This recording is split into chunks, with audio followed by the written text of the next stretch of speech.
What's good, people? It's about that time to randomly relate, reverse, ranch, no hate. So, Shakur Stevenson misses weight, stripped of his titles. He is no longer the undisputed champion at 130 pounds. Here is the reality. If he trained his ass off like he say he did, and he still missed weight, either he didn't train as hard as he think he did, could be it. Maybe he could use a strength and conditioning coach where he can, cut weight without draining himself, still feel strong. Does he have that already? I don't know. Or maybe it's time for Shakur Stevenson to go up to 135. If you are struggling to make weight, and we know he's big for 130, like he's outgrown the division. Same thing we're seeing with Devin Haney, where Devin Haney pretty much is going to end up going to 140. So I know a lot of people is thinking like, well, damn, is it possible we'll get Shakur Stevenson versus Devin Haney before Haney goes up? For Shakur, if he has to start from scratch all over again to go after those titles one by one, or however it's going to happen, are they going to hold some type of tournament? So I guess the fight's going to still happen, and maybe the fight's still going to happen. It'll be like a Benavidez situation. He wins, or whatever, but he's no longer the champion. Personally, I just think it's time for him to go to 135. Really. And the sad part about that is if he does go to 135 and somehow the fights that you want to see still don't happen, that's sad. Let's say he does go to 135 and Devin Haney stays there as well. If we get Haney versus Shakur Stevenson before you get Haney versus Ryan Garcia or Haney versus Tank Davis, it's like, okay, well, they did it, but it's just overall a sad thing to say. Look at all this talent in this division, but trying to get these guys to fight each other is like, wow. And when you have talks about undisputed guys, yet you have other people in the division that people are trying to purposely put before those guys, it's like this. Shakur Stevenson, undisputed champion, no more as of today. Haney still. But a fight between the two of them, that's something I would be interested in seeing. Now, people that's talking about all these fights that, Shakur had lined up at 130, to be honest with you, there are some good fighters there at 130, yes. But there are no superstars there. He's really the only one. All right? He's really the only one. It's not a good thing for it to happen that way. I mean, people are going to say, "Hey, man, that's unprofessional. You're a champion." I'm pretty sure that's what Devin Haney would say. That's what he told Kambosos when Kambosos didn't make weight. The first time he went at it, and he had to go and try to do whatever he had to do to get the weight down. But I mean, look, either way, there's always something in boxing that just prevents certain fights from happening. Now, this was no super fight. I really wasn't even up for this fight, to be honest with you. But, fans paid tickets to come see this fight. They wanted to see, an undisputed title fight. So, it's not fair to the fans. These things do happen at times. But, again, for Shakur Stevenson or any fighter who struggles to make a particular weight, it's just best that you go up to the next division where you can make that weight easier, or whatever weight class you need to go to. I mean, 135 has some solid fighters, 140 has some solid fighters. Okay, the thing is, we need to get these fights. And Shakur Stevenson is one of the young guys that want to fight. Haney wants to fight. So what happens from here with Shakur? Like I said, I think the fight's still going to happen, but he's been stripped, and so pretty much it's like, what if he did stay? I mean, for him to stay, and he looked like really puzzled, like he didn't understand, like why am I overweight? That could be due to, it's just time for you to move up, and you don't want this to happen. We've seen it happen to Benavidez. All right, and it's like, if you're draining yourself to make this weight, man, just go up. That way you don't have to worry about missing weight. And pretty much there's better and bigger names at 135 than at 130 anyway. So I think it's a win-win if he does go up. And Shakur Stevenson is good enough to actually beat any of those guys. Now, Tank Davis is a heavy favorite at 135. He's actually the favorite at 135 in most people's eyes. But at the same time, it's like, you got Haney there, you got Garcia there, who keeps claiming he's going to 140, but again, he's still fighting at 135. That's where he's ranked at. And you also have the situation of Teofimo not being there.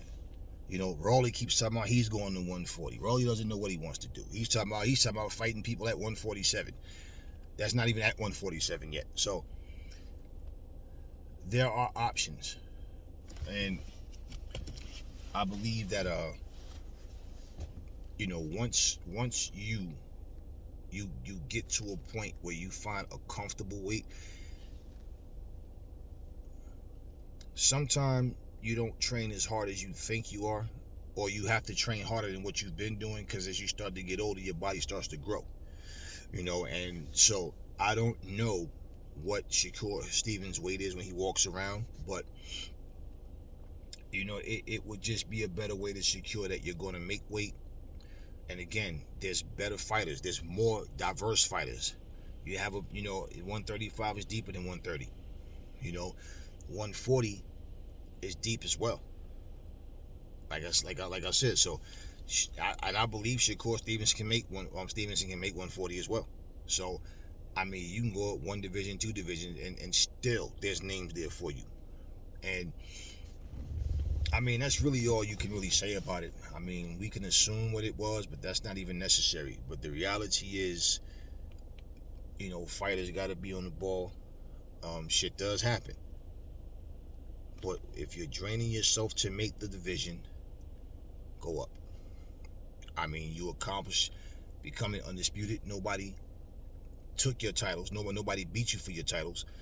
But at the same time, it's your responsibility as a fighter to make weight.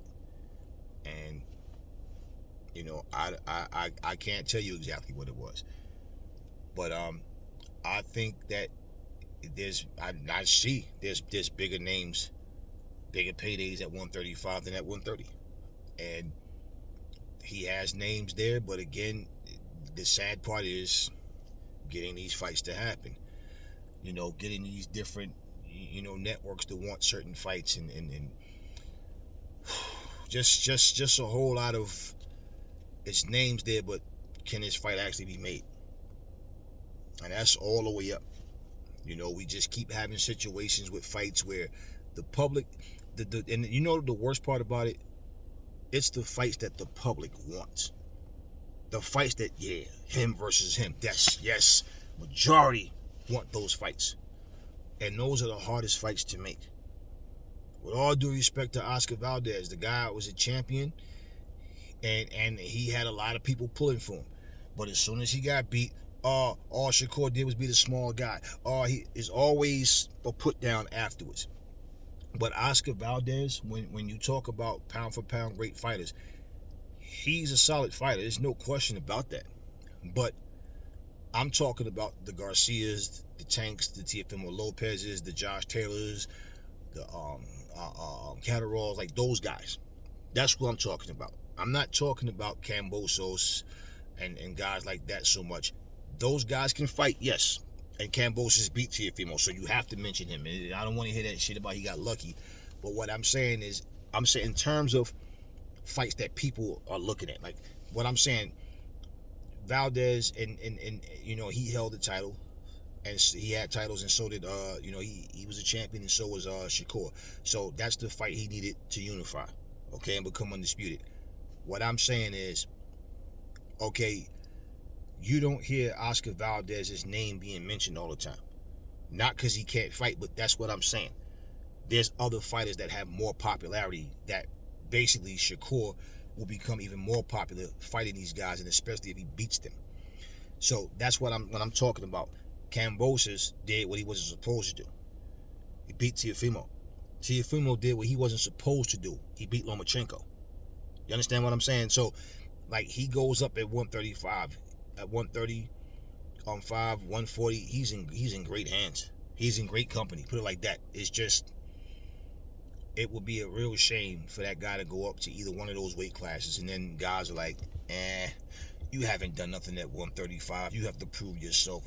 You don't just walk in here and fight me. Like this, I mean, the same situation with Terrence Crawford and Bud, and Crawford was Bud was the guy Spence was the guy nobody wanted to fight at 147.